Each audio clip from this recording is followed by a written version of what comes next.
வணக்கம்.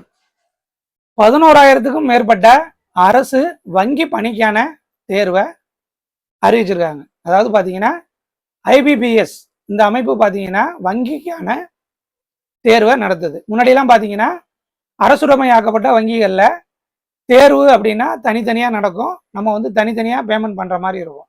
சில டைம்ஸ் பார்த்தீங்கன்னா 2 பேங்க்லேருந்து கால்ஃபர் பண்ணியிருப்பாங்க. அதாவது எந்த பேங்க் அட்டன் பண்ணுறது என்னங்கிறது நமக்கே கன்ஃபியூஸ் ஆகிடும். அந்த மாதிரி இருந்துச்சு. இதெல்லாம் இருக்குது. இதை வந்து ஒரு ஒழுங்குமுறைப்படுத்தணும் அப்படின்னு சொல்லிட்டு பேங்க் எழுதுகிற எல்லாரும் பேங்க் எக்ஸாம் எழுதுகிற எல்லாரும் கேட்டதுனால வங்கி அமைப்பு எல்லாம் சேர்ந்து ஐபிபிஎஸ் அப்படின்னு ஒரு அமைப்பை உருவாக்குனாங்க. இந்த அமைப்பு அப்படிங்கிறது பார்த்தீங்கன்னா கடந்த 10 வருஷத்துக்கு மேலாக வங்கிகளுக்கான ஆட்களை தேர்வு பண்ணி கொடுக்குறாங்க. இப்போ பேங்க் கால்ஃபருக்கான அறிவிப்பை வெளியிட்டிருக்காங்க. அதாவது ஒரு 11,000 ஜாப்பு கிட்ட வேகன்சிக்கு அறிவிப்பு வெளியிட்டிருக்காங்க.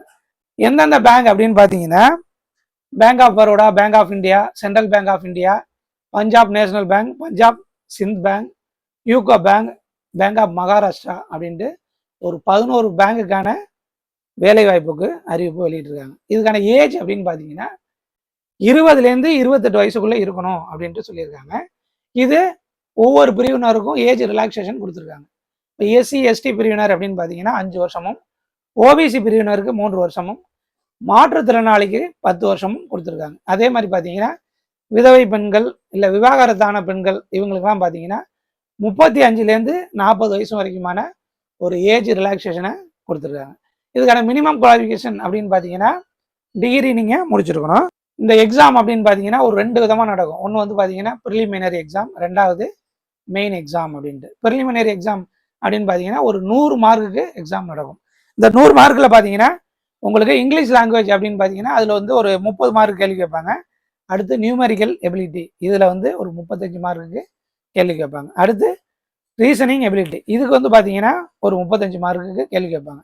மொத்தம் பார்த்தீங்கன்னா ஒரு 100 மார்க் கொஸ்டின் இருக்கும். இதை நீங்கள் வந்து 60 மினிட்ஸ்க்குள்ளே எழுதி முடிக்கணும். இதில் என்ன பண்ணுவாங்க ஐபிபிஎஸ் அப்படின்னா கட் ஆஃப் மார்க் அப்படின்னு சொல்லி தேர்ந்தெடுப்பாங்க. இப்போ வந்து இங்கிலீஷ் லாங்குவேஜ் வந்து 30 மார்க் எழுதுறீங்க அப்படின்னா இது கட் ஆஃப் மார்க் 20 அப்படின்னு வச்சுருக்காங்கன்னா நீங்கள் 30ல் 20 மார்க்கு கண்டிப்பாக எடுத்தே ஆகணும். அதே மாதிரி நியூமெரிக்கல் எபிலிட்டி 35க்கு அப்படின்னு பார்த்தீங்கன்னா ஒரு 21 வச்சுருக்காங்க அப்படின்னா நீங்கள் இந்த 21 எடுக்கணும். சப்போஸ் நீங்கள் வந்து இங்கிலீஷ் லாங்குவேஜில் 20 எடுக்கிறதுக்கு பதிலாக 18 எடுத்து இந்த நியூமெரிக்கல் எபிலிட்டியில் 21 எடுக்கிறதுக்கு பதிலாக 23 எடுத்துருந்தீங்கன்னா கூட உங்களை கணக்குக்கு எடுத்துக்க மாட்டாங்க. அதாவது மார்க் கூட வந்தால் கூட நீங்கள் அடுத்த செலெக்ஷனுக்கு போக முடியாது, அங்கேயே உங்களை கட் பண்ணிடுவாங்க. ஸோ இந்த ஐபிபிஎஸ் கட் ஆஃப் மார்க்குங்கிறது ரொம்ப ரொம்ப முக்கியம். இந்த கட் ஆஃப் மார்க் செலக்ட் ஆகி பாஸ் ஆகிட்டீங்க அப்படின்னா அடுத்து உங்களுக்கு மெயின் எக்ஸாம் அப்படின்னு நடக்கும். மெயின் எக்ஸாம் அப்படின்னு பார்த்தீங்கன்னா உங்களுக்கு வந்து ஒரு 4 விதமான பிரிவில் கேள்வி கேட்பாங்க. அதே மாதிரி தான், அதாவது ஜென்ரல் அண்ட் ஃபினான்சியல் அவேர்னஸ் ரிலேட்டடாக ஒரு 50 மார்க் கேள்வி கேட்பாங்க. அண்ட் ஜென்ரல் இங்கிலீஷ் ஒரு 40 மார்க்குக்கும், ரீசனிங் எபிலிட்டி ஒரு 60 மார்க்குக்கும், அண்ட் குவான்டிடேட்டிவ் ஆப்டிடியூட் ஒரு 50 மார்க்குக்கும் கொஸ்டின் கேட்பாங்க. ஆக மொத்தம் பார்த்தீங்கன்னா ஒரு 200 மார்க்குக்கான கொஸ்டின் கேட்பாங்க. இதுக்கான உங்கள் டைம் 125 நிமிஷம், அதாவது மினிட்ஸ். இதில் வந்து பார்த்தீங்கன்னா ரொம்ப ரொம்ப நீங்கள் இந்த எக்ஸாம் எழுதுறதுல டைம் மேனேஜ்மெண்ட் ரொம்ப முக்கியம். உங்களுக்கு எந்த செக்ஷனில் நீங்கள் வந்து பாப்புலரோ அதில் நீங்கள் வந்து ஃபஸ்ட்டு டிக் அடிச்சணும். அதாவது பார்த்தீங்கன்னா இப்போ ஜென்ரல் அவேர்னஸ் ஜிகே உங்களுக்கு வந்து தெரியுது, அடுத்து உங்களுக்கு வந்து நியூமெரிக்கல் எபிலிட்டி தெரியுதுன்னா இதில் நீங்கள் ஃபஸ்ட்டு டிக் அடிச்சுட்டு தெரியாத சாப்டரை 3ஆவதாக வச்சு நீங்கள் டிக் அடிக்கணும். அப்படி இல்லை மாற்றி குழப்பிட்டீங்க, முதல்ல தெரியாத கொஸ்டினுக்காக நீங்கள் வந்து பிளான் பண்ணிட்டு இருந்தீங்கன்னா உங்களால் சரியாக எக்ஸாம் அட்டன் பண்ண முடியாது. அந்த டைம் ஓடிடும், நீங்கள் நினச்ச மார்க் எடுக்க முடியாமல் போயிடும். ஸோ இந்த டைம் மேனேஜ்மெண்ட் அப்படிங்கிறது ரொம்ப ரொம்ப முக்கியம்.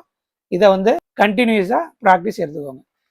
இதுக்கான உங்களுக்கு ஒரு மாடல் எக்ஸாம் அப்படின்னு பார்த்தீங்கன்னா செப்டம்பர் மாதத்தில் உங்களுக்கு இதுக்கான மாடல் எக்ஸாம் நடக்கும். அண்ட் ஹால் டிக்கெட் அப்படின்னு பார்த்தீங்கன்னா செப்டம்பரில் கிடைக்கும். ப்ரிலிமினரி எக்ஸாமுக்கான அந்த எக்ஸாம் வந்து நவம்பரில் உங்களுக்கு வந்து ரிசல்ட்டு பார்த்தீங்கன்னா நவம்பர்லேயே வந்துடும். உங்களுக்கு மெயின் எக்ஸாமுக்கான ஹால் டிக்கெட் பார்த்தீங்கன்னா நவம்பரில் கிடைக்கும். அதுக்கான எக்ஸாம் பார்த்தீங்கன்னா டிசம்பரில் நடக்கும். இப்போ இந்த எக்ஸாமுக்கான லாஸ்ட் டேட் அப்படின்னு பார்த்தீங்கன்னா 21/8/2026 நீங்கள் அப்ளிகேஷன் பண்ணிடணும். சப்போஸ் நீங்கள் அப்ளை பண்ணிட்டீங்க, அதில் ஏதாவது ஒரு சின்ன கரெக்ஷன் இருக்குது, மாடிஃபை பண்ணோம் அப்படின்னா ஒரு 2 நாளைக்கு முன்னாடியே பண்ணிடணும். அதாவது 19/8/2026 இதை வந்து நீங்கள் பண்ணிடணும். அண்டு உங்களுக்கு இந்த 2 எக்ஸாம்லையும் பாஸ் பண்ணிட்டீங்க அப்படின்னா உங்களுக்கான ஜாப் அலாட்மெண்ட் அப்படின்னா மார்ச் 27 நடக்கும். இந்த எக்ஸாம் பொறுத்த வரைக்கும் பார்த்தீங்கன்னா நீங்கள் தமிழ் உட்பட 13 லாங்குவேஜில் எக்ஸாம் எழுதிக்கலாம். இங்கிலீஷ் லாங்குவேஜ் மட்டும் இங்கிலீஷில் எழுதுகிற மாதிரி இருக்கும். அதே மாதிரி பார்த்தீங்கன்னா எஸ்பிஐ பேங்க்கில் கிளர்க்குக்கான போஸ்ட்டுக்கான வேகன்சி அறிவிச்சிருக்காங்க. எஸ்பிஐ பொறுத்த வரைக்கும் வந்து அது வந்து ஒரு தன்னிச்சையான அமைப்பு. அதனால் வந்து அவங்க எப்போதுமே ஐபிபிஎஸோட சேர மாட்டாங்க. இவங்க தனியாக தான் எக்ஸாம் நடத்துவாங்க. இப்போ எஸ்பிஐ பொறுத்த வரைக்கும் கிளர்க்கு பணியிடங்களுக்குன்னு பார்த்தீங்கன்னா டோட்டலாக கிட்டத்தட்ட ஒரு 9766 ஜாப்புக்கான வேகன்சிஸ் இருக்குது. கிளர்க்குக்கு மட்டும் பார்த்தீங்கன்னா 7680, அதர் ஜாப்ஸுக்கு ஒரு 2086 ஜாப்ஸும் இருக்குது. தமிழ்நாட்டை பொறுத்த வரைக்கும் பார்த்தீங்கன்னா கிட்டத்தட்ட ஒரு 1410 ஜாப் கிளர்க்குக்கான போஸ்டிங் இருக்குது. இதுக்கான ஏஜ் அப்படின்னு பார்த்தீங்கன்னா ஒரு 20லேருந்து 28 வயசுக்குள்ளே இருக்கணும். அண்ட் எனி டிகிரி முடிச்சிருக்கணும் குவாலிஃபிகேஷனு. இதுக்கான லாஸ்ட் டேட் அப்படின்னு பார்த்தீங்கன்னா ஆகஸ்ட் 27 மற்றும் ஆகஸ்ட் 31. இப்போ இதுக்கான டீட்டெயில்ஸ் வேணும்னா நீங்கள் அந்த எஸ்பிஐயோட வெப்சைட்டில் போய் பார்த்தீங்கன்னா உங்களுக்கு அதுக்கான டீட்டெயில்ஸ் கிடைக்கும். இதுக்கான ப்ரிலிமினரி எக்ஸாம் அப்படின்னு பார்த்தீங்கன்னா செப்டம்பர் மாதம் 26, 27 மற்றும் அக்டோபர் 3 தேதிகளில் நடைபெறும். அண்ட் மெயின் எக்ஸாம் அப்படின்னு பார்த்தீங்கன்னா நவம்பர் 23 நடைபெறும். எஸ்பிஐ அட்டன் பண்ணணும்னு நினைக்கிறவங்க நீங்கள் இந்த எக்ஸாமும் அட்டன் பண்ணலாம். நெக்ஸ்ட் பார்த்தீங்கன்னா அதே மாதிரி டிஎன்பிஎஸ்சியில் குரூப் 2 அண்ட் குரூப் 2A பதவிகளுக்கான ஒரு அறிவிப்பை வெளியிட்டிருக்காங்க. இது பார்த்தீங்கன்னா சார் பதிவாளர், இணை ஆணையர், வருவாய்த்துறை ஆய்வாளர் அப்படின்னு சொல்லிட்டு ஒரு 10 போஸ்ட்டுக்கான ஒரு எக்ஸாம் இதில் வந்து நடக்குது. குரூப் 2 அப்படின்னு பார்த்தீங்கன்னா உங்களுக்கு வந்து preliminary exam, main exam and interview நடக்கும். 2Aவுக்கு பார்த்தீங்கன்னா ரிட்டன் எக்ஸாம் மட்டும்தான் நடக்கும். உங்களுக்கு இன்டர்வியூ நடக்காது. நீங்கள் இதில் செலக்ட் ஆனாலே போதும். அண்ட் இதுக்குன்னு பார்த்தீங்கன்னா இதுக்கு வந்து ஒரு 200 கொஸ்டின் கேட்பாங்க. அது 300 மார்க்காக கன்வெர்ட் பண்ணிப்பாங்க. இன்டர்வியூக்கு அப்படின்னு பார்த்தீங்கன்னா தனியாக ஒரு 40 மார்க் கொடுத்துருப்பாங்க. அதில் நீங்கள் செலக்ட் ஆகணும். இதுக்கான லாஸ்ட் டேட், அதாவது டிஎன்பிஎஸ்சிக்கான லாஸ்ட் டேட் அப்படின்னு பார்த்தீங்கன்னா செப்டம்பர் 9. ரிட்டன் எக்ஸாம் பார்த்தீங்கன்னா ஒரு தோராயமாக வந்து 25/10/2026 நடக்கும்.